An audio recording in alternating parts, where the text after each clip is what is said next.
प्रभातखबर.com, विश्वास वही, रफ्तार नहीं। नमस्कार दर्शकों, आप देख रहे हैं प्रभात खबर। मैं अलीगढ़ से चमन शर्मा।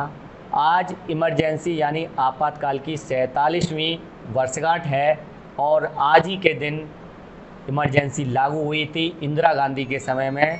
तो उस समय जब आपातकाल लागू हुआ तो उस समय पर जो व्यक्ति लोकतंत्र रक्षक सेनानी के रूप में जेलों में गए थे, तो उन्हीं के बीच से आज हमारे बीच में है Shri Ramveer Singh Yadav ji, lecturer chemistry SS inter college Besma. तो आपका स्वागत है प्रभात खबर में सर।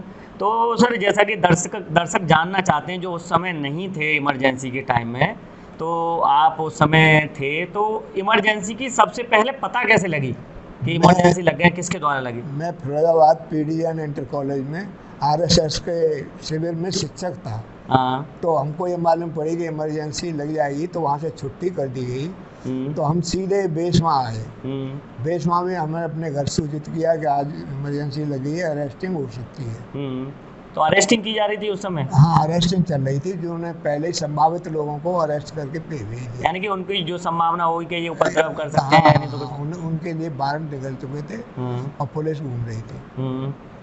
और इमरजेंसी का तो पता लग गया, कार्यकर्ताओं को वहीं सूचित कर दिया था इमरजेंसी लग रही है, आप अपने हिसाब से बचिए, अगली सूचना तक आप जो बाहर ही रहें।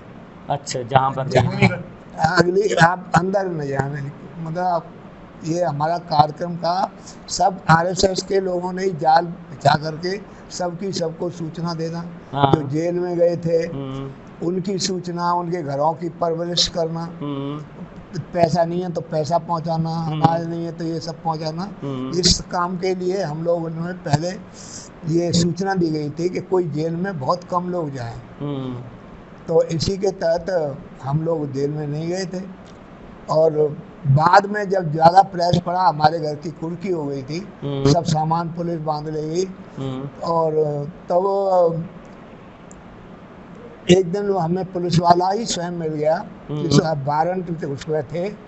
उसने हमारे पैर छूकर कहा, गुरुजी अपने हाथ से तो आपको हम जेल में नहीं भेजना चाहते हैं, आप अपने आप सत्याग्रह करके जाएं तो बहुत अच्छा रहेगा। जी जी। तो मेरे जो प्रिंसिपल थे स्वर्गीय रामेश्वर दयाल शर्मा जी, वो भी उनके भी वारंट थे। अच्छा। तो इसलिए वो अपने गांव गनियाली अतरौली में चले गए थे। तो मैं जब उसने आग्रह बहुत किया तो उनकी खबर लेने के लिए उनके पास गया। उन्होंने कहा, यादव जी यहाँ से तो जेल ही अच्छी थी, यहाँ पुलिस आ जाती है तो फिर खाना पीना भी नहीं चल रहा है। उधर मुझे हमारे जो विभाग प्रचारक थे शरद चंद्र मल्होत्रा जी, उन्होंने कहा कि तुम जो हमसे आज्ञा लेकर ही सत्याग्रह के लिए जाना, वैसे मत चले जाना। तो रामेश्वर दयाल जी ने मुझसे कहा, तो मैं तैयार हो गया, चलो हम तुम दोनों और जो भी हैं सत्याग्रह करेंगे। उधर फिर मैं शरद जी जो उस वक्त विभाग प्रचारक थे मल्होत्रा जी, उनके पास गया। तो उन्होंने कहा कि भाई तुम्हें पता कैसे लग गया कि मैं यहाँ हूँ?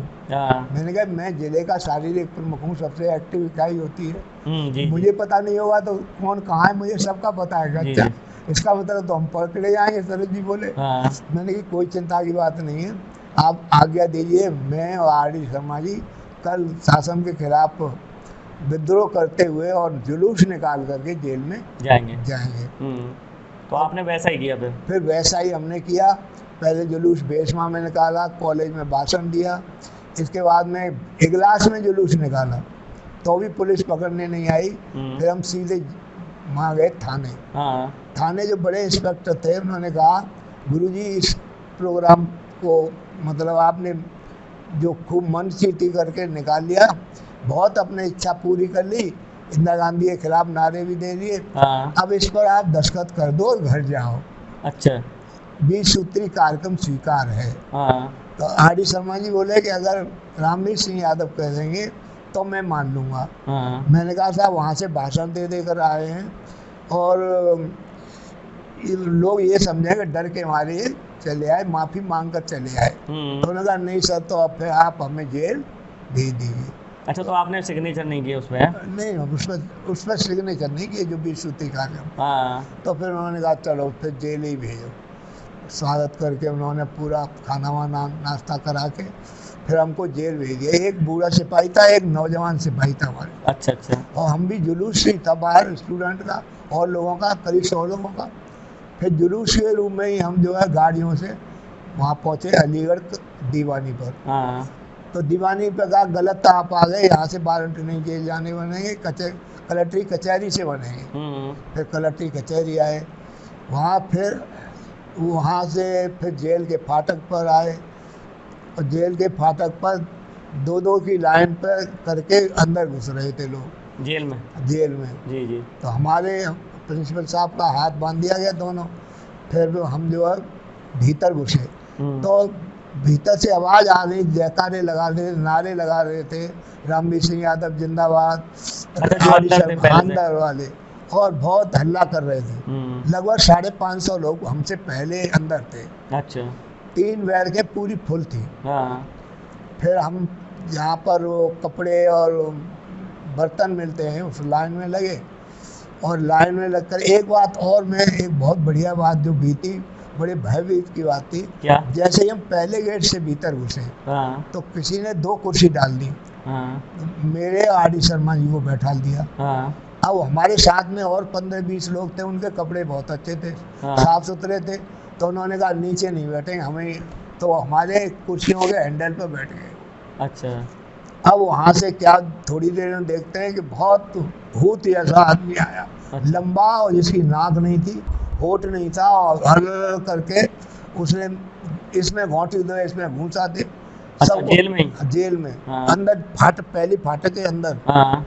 तो हमें डर लगा तो हम भी नीचे बैठ गए, उतर गए कहीं हमें भी नहीं मारे। हाँ। तो उसने हमारे ऐसे भर के जेट ऊपर बैठा लिया। हाँ। नहीं तुम बैठो, उनको नीचे बैठा दिया। अच्छा। तो ये ऐसी मजाक की घटना थी कि अच्छा। और जैसा कि लोगों का कहना है कि उस समय आपातकाल में बहुत प्रताड़ना दी गई है जो लोकतंत्र रक्षक सेनानी है, तो किस तरीके की प्रताड़ना? नहीं, मैं इसमें प्रताड़ना ये थी क्या इसमें काफ़ी लोगों के जो बताते नहीं थे अपना, या हम लोग तो गुरुजी थे। हाँ। मैं लेक्चरर था केमिस्ट्री का, आर.डी. शर्मा जी, तो हम लोगों को तो बड़े शांतिपूर्व, हमारे ज़्यादा प्रताड़ना कुछ नहीं थी, केवल हमारी दोनों की कुर्की कर ले गए थे।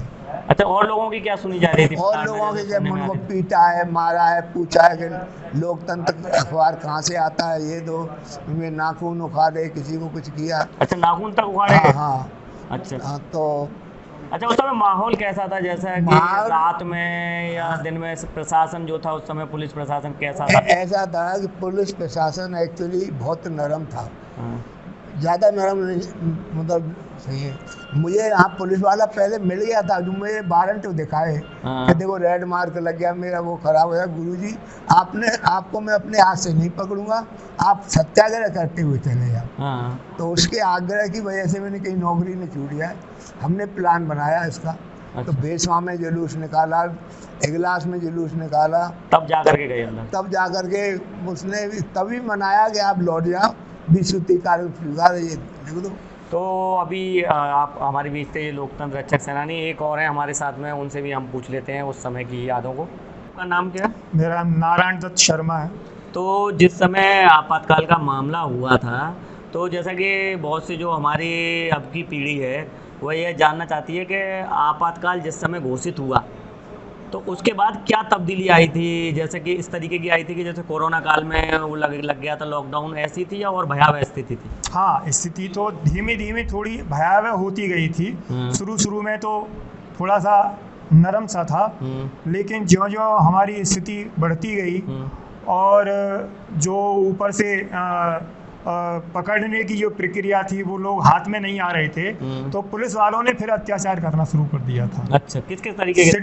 सिट्टी लगा करके जो है घरों पर उनको पकड़ना, रात को 12-12, 1-1 बजे जो है पुलिस वाले आते थे, सिट्टी लगा करके आते थे और एक जो है आपस में हम जो सूचना देते थे उसका एक लोक संघर्ष पत्रक छपता था। अच्छा, एक और उसका पता पुलिस वालों को या सीआईडी बिल्कुल फेल थी कि ये कहाँ छपता है। अच्छा। उसके माध्यम से हम लोग जो है अपने कार्यकर्ताओं को सूचना देते थे, अपने कार्यकर्ताओं को ये व्यवस्था बताते थे कि आज क्या करना है, आज क्या अलीगढ़ में या पूरे यूपी या किस तरीके से? मैं अलीगढ़ की बात बता रहा हूँ। अलीगढ़ की व्यवस्था है ये। जी। तो अलीगढ़ में लोक संघर्ष नाम का एक पत्रक छपता था। उसकी सूचना जो है वो पुलिस कभी लगा नहीं पाई, इमरजेंसी खत्म भी हो गई जब तक लगा नहीं पाई, जब भी लगा। इसलिए पुलिस वाले इतने चिढ़ते थे कि कार्यकर्ताओं को बड़ा उत्पीड़न करना शुरू कर दिया। हमारे कार्यकर्ता हैं उनके तो नाखून तक, प्लास से नाखून तक नोचे गए थे उस समय। उन्होंने सत्याग्रह किया था। सत्याग्रह की भी सूचना उन लोगों को नहीं मिल पाती थी कि कब सत्याग्रह होना, कब नहीं होना। तो सत्याग्रह की सूचना अब लोग पुलिस वाले इतने चिढ़ने लग गए क्योंकि उनकी व्यवस्था फेल, उनकी सूचना फेल सारी की सारी, इसलिए जो है वो और चढ़ने लग गए। तो फिर वो जो है अत्याचार जो है उन्होंने शुरू कर दिया। जो लोग जो है हमारे बनवारी लाल जी पाठक थे, उन्होंने अत्याचार किया। वो उन्होंने सत्याग्रह किया, महावीरगंज में सत्याग्रह किया और उनके ऊपर जो है धै लाठियां और धै जो है बैंतों की मार जो है उनकी पीठ सुझा दी गई और उनके स्वेटर तक उतरवा दिए गए। अच्छा, जैसे जब जेलों में ले जाए गए होंगे तो क्या जेलों में भी उनके साथ अत्याचार हुआ था? नहीं, जेलों में अत्याचार नहीं हुआ। जेलों में व्यवस्थाएं जो है वो नहीं थी, लेकिन फिर हम लोगों की संख्या धीमे जैसे बढ़ती गई तो खाने वाने की कोई व्यवस्था संगठित, जैसे और कैदी थे उसी हिसाब से हम लोगों को भी खाने की व्यवस्था में जो है लाइन में लगना पड़ता था। लेकिन जब हमारी संख्या बढ़ती गई धीमे तो हमने फिर जो है खाने की जो है मांग की उनको, जो है कि हमारा खाना जो है अलग बनना चाहिए। जैसे दाल वगैरह सब्जी वगैरह, तो दाल में एक दाना भी नहीं मिलता था, पानी जैसा बिल्कुल मिलता था। तो हमने अपनी उनसे बेहतर मांग की, नाश्ते की, सवेरे की मांग की जो है। तो काफ़ी संघर्ष के बाद में जो है वहाँ पर जो है ये व्यवस्था हम लोगों को दी गई। तो लगभग जैसे आपातकाल कितने दिनों तक आपको झेलना पड़ा? आपातकाल तो मेरे ख्याल में 2 साल तक, 22 महीने 22 महीने तक आपातकाल रहा। तो तब तक झेलना पड़ा? हाँ, जब तक झेलना पड़ा। कुछ लोगों को तो जो है मीसा में ही बंद कर दिया था। अच्छा। जो हमारे जैसे प्रिंसिपल साहब इन्होंने बताया, उनको मीसा में बंद कर दिया था। अच्छा। तो उनको तो 2 साल तक जो है वो मीसा में रहे थे। अच्छा, जैसे कि जब आपातकाल खत्म होने की घोषणा हुई होगी तो उस समय का कुछ याद है आपको? जब खत्म होने की बात आई होगी, जब पता लगा होगा आपातकाल खत्म हो गया, जनता पार्टी जीती, वो ऐसे उस समय आपातकाल की घोषणा कोई नहीं हुई। वो तो जो है एक जो है अपने जो बड़े नेता थे और उनके तहत जो है वो संगठन सभी पार्टियों ने जो जिन पर प्रतिबंध थे, राजनाथ चुनाव में जनता पार्टी जीत गई। हाँ, तो जब भारत जनता पार्टी के नाम से जो है संगठन बनाया गया सभी पार्टियों का जो है, तो जब जो है इलेक्शन हुआ तो उसमें जो है जीती। तो तब उसके बाद फिर हाँ, उसके बाद जो है फिर जो है ऑर्डर हो गए, सबको वेतन। तो अब जैसे कि आप लोकतंत्र रक्षक सेनानी हैं, तो आपको क्या उस आपातकाल के बाद जो प्रशासन है या सरकार जो रही, क्या आपको उसी तरीके से सम्मान देती आई हैं?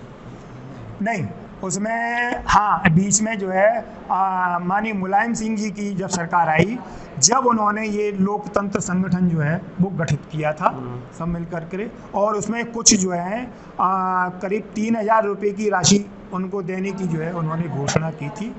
फिर बीच में जो है मायावती की सरकार आ गई तो उन्होंने इसको ख़त्म कर दिया। और फिर जो है दोबारा से मुलायम सिंह की सरकार आ गई और उनके सुपुत्र जो हैं वो मुख्यमंत्री बने, तो हम लोगों ने फिर मांग की और फिर दोबारा से वो लागू की गई। अच्छा, अब जैसे योगी आदित्यनाथ सरकार है तो इसमें क्या मिल रहा है आपको, सम्मान मिल रहा है?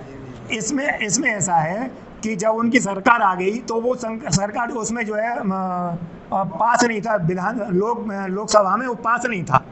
तो फिर अखिलेश की सरकार आने पर लोकसभा में ये उसको विधानसभा में ये पारित किया गया और पारित करने पर फिर ये परमानेंट जो है व्यवस्था की गई। उस समय जो है 10,000 रुपये, फिर 15,000 रुपये और योगी जी ने फिर 5,000 रुपये बढ़ा करके उसकी व्यवस्था इस समय 20,000 रुपये महीने की व्यवस्था जो है जो कर दी है चल रही। रोडवेज बस में 2 लोग और रोडवेज बस में जो है जो भी है सुविधाएं दी गई, सुविधा दी गई उसमें।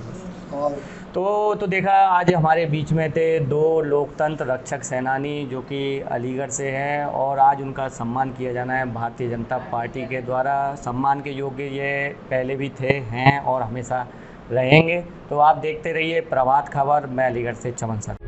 प्रभातखबर.com, विश्वास वही, रफ्तार नहीं।